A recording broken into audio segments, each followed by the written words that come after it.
Happy Monday. Happy Monday. And we're live as well on Facebook and on YouTube, and we're here on Instagram. So wherever you are joining us, whether you're live, whether you're on replay, pop in and wish us a happy Monday. Let us know how your day has been so far. So we are today talking all about how to beat procrastination. And if you are watching, as Sarah said, don't forget to drop it in the comments. We're really excited to do this with you because Sarah and I are human too, right? We're human. Oh, yeah, we are. We certainly are. Yep. So we may appear to be virtual to you, but we go through the same ups and downs that you all go through. We experience resourceful and unresourceful emotions and feelings and situations just as you all do. So if you are joining us today, just let us know that we are not talking to thin air. We're talking to actual people as well, introducing yourself. But yeah, we're talking all about procrastination today and how to beat it. But first of all, before we go into that, Sarah, who are we for people that don't know yet? Who even are we? So we are Rebecca Daniel and I'm Sarah Bramall, and we are the co-founders of the Coaching Catalysts. So in the Coaching Catalysts, we work with female professionals and entrepreneurs through a unique blend of coaching and training and providing community to help women to thrive and to live lives of fun, freedom and flexibility, because we decided that's what we want, and so that is what we work with our lovely clients on. So we have been in business as individuals for a number of years now, but our catalyst, our Coaching Catalyst joint venture is just approaching its first birthday. So this is a very, very exciting time for us. I cannot believe that. I know, right? It's just gone so quickly, hasn't it? It's gone so quickly, but we are loving working together and loving our lovely community and clients that we work with. So Absolutely. so we've got, I can't pronounce your name on Instagram, but I see you there. Lovely to have you with us. That was a failed attempt on my part. Good try though. Good try. Yeah. If you're joining us over on Facebook, also let us know, because I can see some people viewing. So let's just get straight into it, right? So this topic came about because in our Catalyst membership, and I know we're streaming into the membership and to the community, but this came about because a member of the community mentioned that procrastination was an area that they struggled with. Mm-hmm. Sarah and I looked at each other and we went, do you know what? Us too. Like we have struggled with procrastination too. But we've got some top tips for you in order to help you to kind of get out of that sea of procrastination. I call it the sea of procrastination. But I think the first thing that's more important here, but when we always do these live teaches, is to define what actually is procrastination. Because other people have different kind of definitions. And when I looked online at the kind of dictionary definition, I giggled to myself actually, because the dictionary definition was a bit more of like an intense feeling, an intense emotion. And I don't think many people kind of relate to it like that. So for me, procrastination, in I guess a more kinder term to ourselves, is about putting off doing a particular task or activity. Like that is it for me in simple terms, putting off doing a particular task or activity. Now, this can be something that's habitual. So it can be something that we do kind of just as second nature, something that we do regularly, but it also can be just like intermittently, something that we do not necessarily all the time, but it can creep up every now and again. I can see people are joining, so thank you. Hey Joe and hey Ashley, so lovely to have you here over on Instagram. So those people that procrastinate, and I say those people because we are those people, right? So those people who procrastinate tend to focus on the things that we classify as the more enjoyable activities, the things that are not necessarily urgent. They're kind of the non-urgent. That kind of helps us to define the word procrastination a bit more. And or activities that are seemed to be easier than the task that they should, and I'm doing this again, should be embarking on. So for me, that's what it is really, putting off doing a particular task or activity that we should be doing.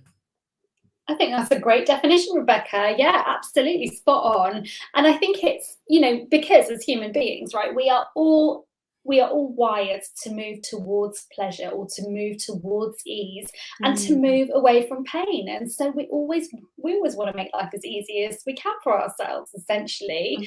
And yeah, and that's what it is. Now, procrastination isn't always a bad thing. Sometimes it can be a good thing to procrastinate, because sometimes when we put something off, we don't jump in straight away and we procrastinate and we fiddle around a bit and daydream a little bit. That can allow us to be really creative. So it can be a good thing. But we know that it's not serving us when we feel that we're blocking ourselves, when we are getting in our own way. And as coaches, that's what we work with people on. What do we want and how are we getting in our own way of achieving that?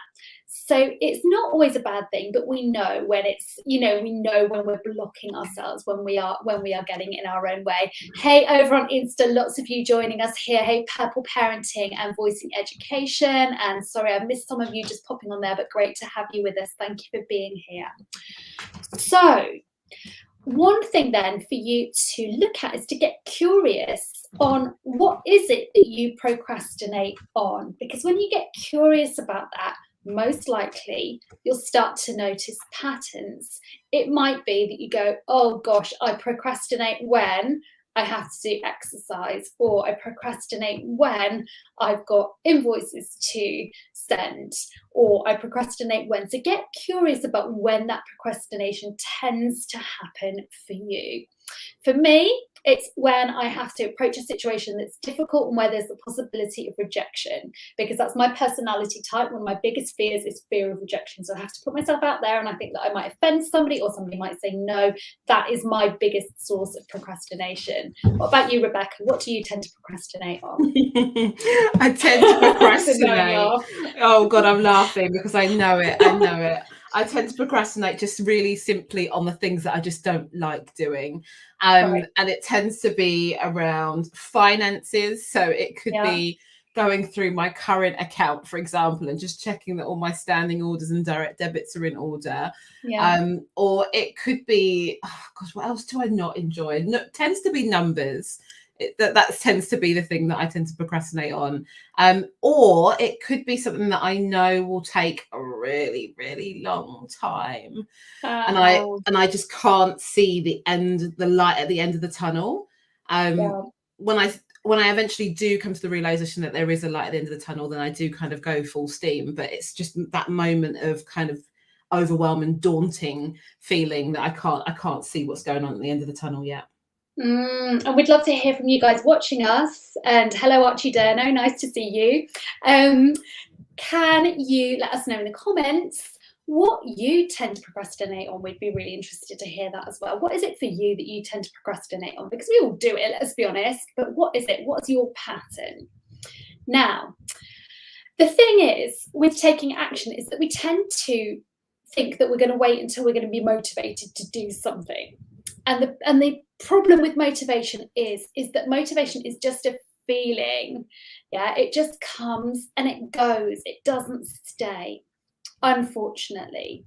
Now, there are times in the day when we're more likely to be motivated. It's more likely that we'll be motivated earlier in the morning, more likely to be motivated earlier in the week, because generally speaking, our kind of willpower declines throughout the course of the day, throughout the course of the week. We're all different. Some of you might be night owls, and that might not be true for you, but we're all different. So notice that.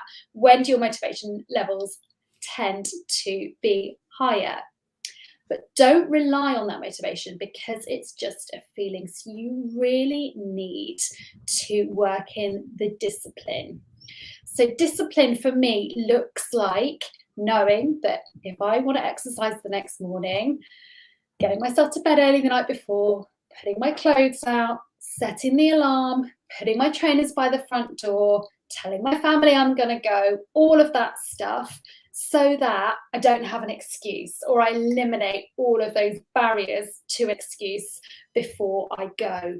And also something that works for me is having a deadline. So I went out for a run, actually, usually I would go in the morning, but this afternoon, I went out this afternoon and I was like, right, I'm going to go out this afternoon and I have to be back by 5 o'clock, because at 5 o'clock, I'm at home with the kids and I want to start making dinner. So that was what motivated me, giving myself that time frame. It would be the same, right, with the finances. It would be, okay, I've got to have my finances done, and I'm going to give myself this time on Tuesday morning, and then when I've done them, I'm going to stop and have a cup of tea. So giving yourself a kind of a time frame, a discipline, so it's scheduled, so there's kind of no excuse to not do it. What do you think about that, Rebecca? I think it's a great idea. I tried it. And the thing with this is it's all trial and error, right? So what works with Sarah may not work for us, right?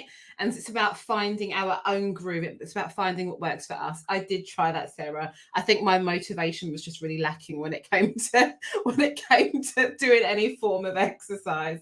I can see here that Voice in Education has just said, I am the same, Rebecca. I've got a feeling that's to do with what we procrastinate about. And I'm not too sure why we've got some songs in there. Loveaholic song. I don't know if that could be to do with the music song choice. But no, fantastic tip, Sarah. What would you say to somebody, I guess, who is in this cycle of constant procrastination? Because that can happen. Yeah, good question. It can, and it can mean that we kind of put off everything. And what I would say to somebody who's doing that is just to really, I think you're going to talk about this a bit more in a minute, so I won't say too much, but really take yourself forward in time and think, okay, if I keep repeating this behavior, or if I keep putting this thing off, where is it going to be? Or sometimes I would say to clients, like, if you're still in this situation a year from now, how's that going to feel? And generally they'll go, oh, no, like there's that kind of, they kind of recoil with horror, because we know we don't want to be in the same situation a year from now. And so then what's the first tiny step that you can take to start to take action? Because sometimes we make it so big, as you said earlier, we make it so big. If it's a big task and we're like, oh, I can't even start this, it's just too big, it's going to take me forever. What's the first tiny little action step that you can take? And when you've taken that little action step, how are you going to reward yourself? So I would say something like that. Just start taking action. And actually, if you're interested in this, there are some really good resources that I would signpost you to.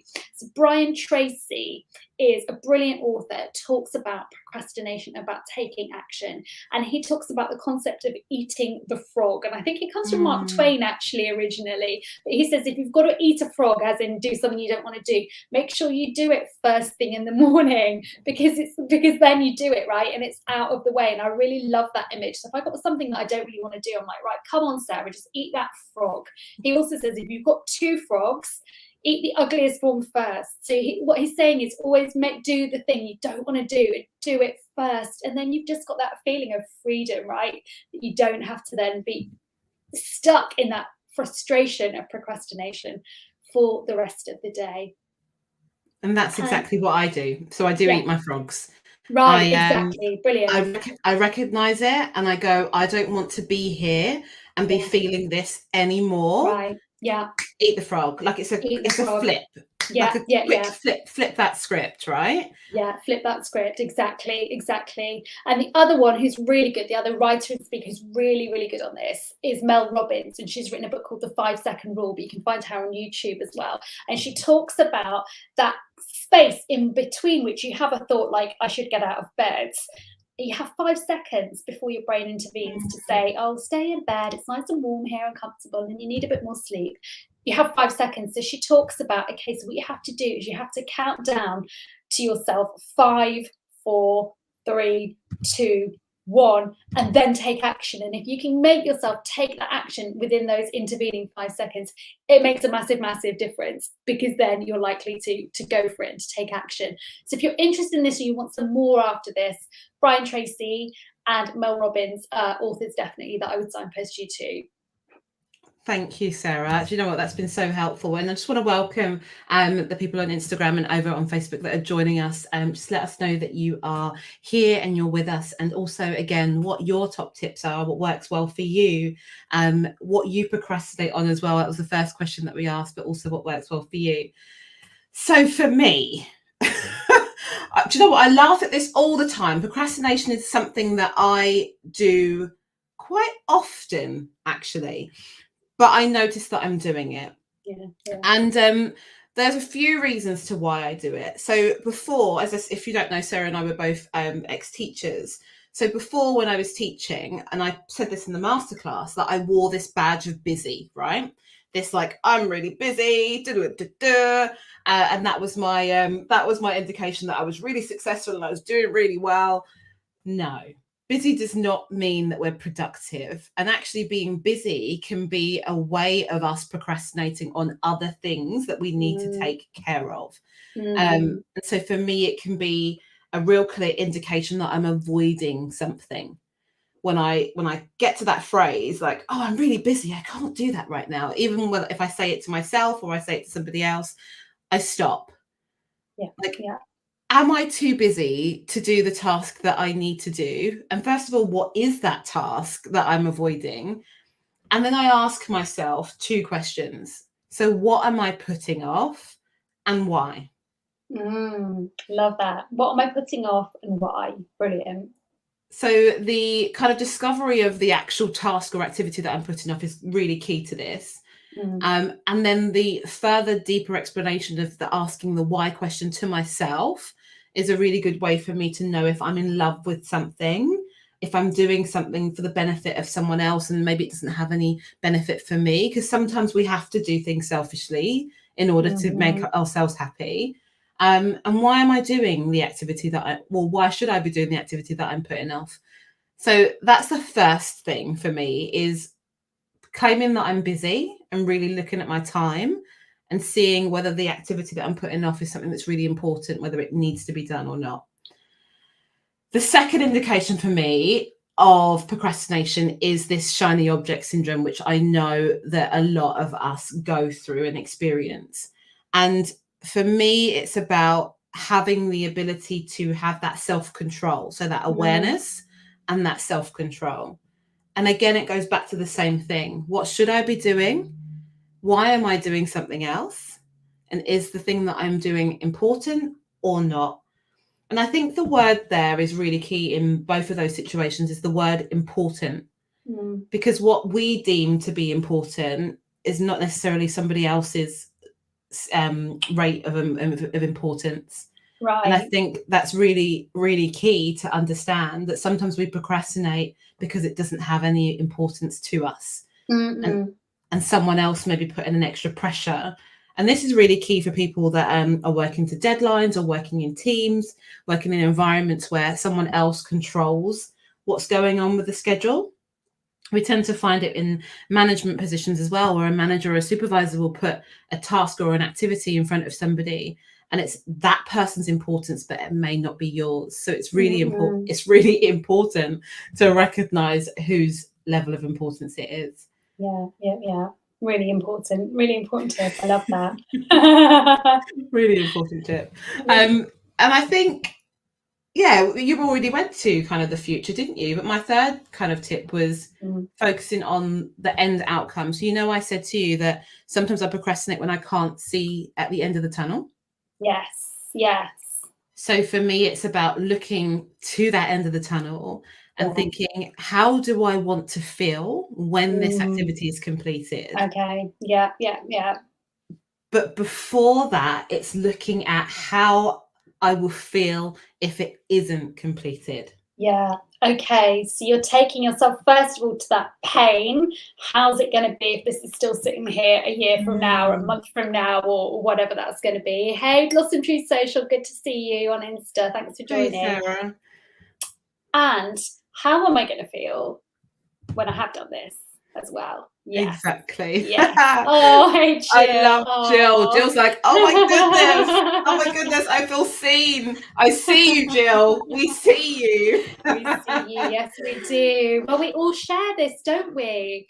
We all share this. It's it's absolutely a human characteristic to procrastinate, because we're all driven to make life comfortable for ourselves and to be driven to pleasure and not to pain. And sometimes that's what it is. It's doing the things we don't really feel like doing. But as you said, Rebecca, thinking about, okay, what's the result a little bit further down the line? Where's the reward at the end of this? Yeah. I do like a bit of a reward, Sarah. It's either for me a spa break or just a lovely meal out with friends. But yeah, I do. I'm really incentivized by rewarding myself. And actually, this is a really, really interesting thing, because I haven't always been like that. I have kind of come from a place where I haven't really rewarded myself. So this has been something in the last 5 years that I'm really making a really good effort at doing. I do something, I reward myself for it. I don't need to necessarily, we were talking about this the other day, weren't we? We don't need to wait for somebody else to reward us. No, we reward ourselves. I love that. And then we've got that motivation, haven't we? That we do things. Brilliant. And a conversation I have a lot, and I'm sure that you do as well, Rebecca, is I have a lot of conversations, people telling me, well, it's just not the right time. And again, we all do this. It's just not the right time. Maybe we say, I'm too young to do this now, or I'm not ready, or it's just not the right time. And then really quickly, as you come to kind of my age, you start to go, oh gosh, if I'm not careful, suddenly I'm going to be saying to myself, it's too late, or I'm too old. Yes. Yeah, and that's a really narrow window, isn't it, between going, I'm too young, I'm not ready, and oh God, I'm too old and I've left it too late, which is all nonsense, by the way. But again, it's to do with the stories that we tell ourselves. We seem to think that there's going to be some magical, perfect time for things to unfold, and guess what? There really, really isn't. And, lesson learned, having our third child, is there a good time for that? No. Getting our dog last year, is there a good time in a family to get a dog? No. Is there a good time to join our businesses together? We could have been procrastinating for years, couldn't we? During a pandemic, Sarah? During a pandemic. Who does that? Let's just do it. Yeah, so just be careful with those stories, because we all do it. Oh, it's just not the right time yet. It's just not the right time. Just got to go. Just got to do it. This has been so much fun. Do you know what? I've loved this conversation. So we go live, we try to as much as we can. And the reason why we say try to is because we have kids, right? So this is all dependent on whether my 4-year-old wants to actually go to bed on time.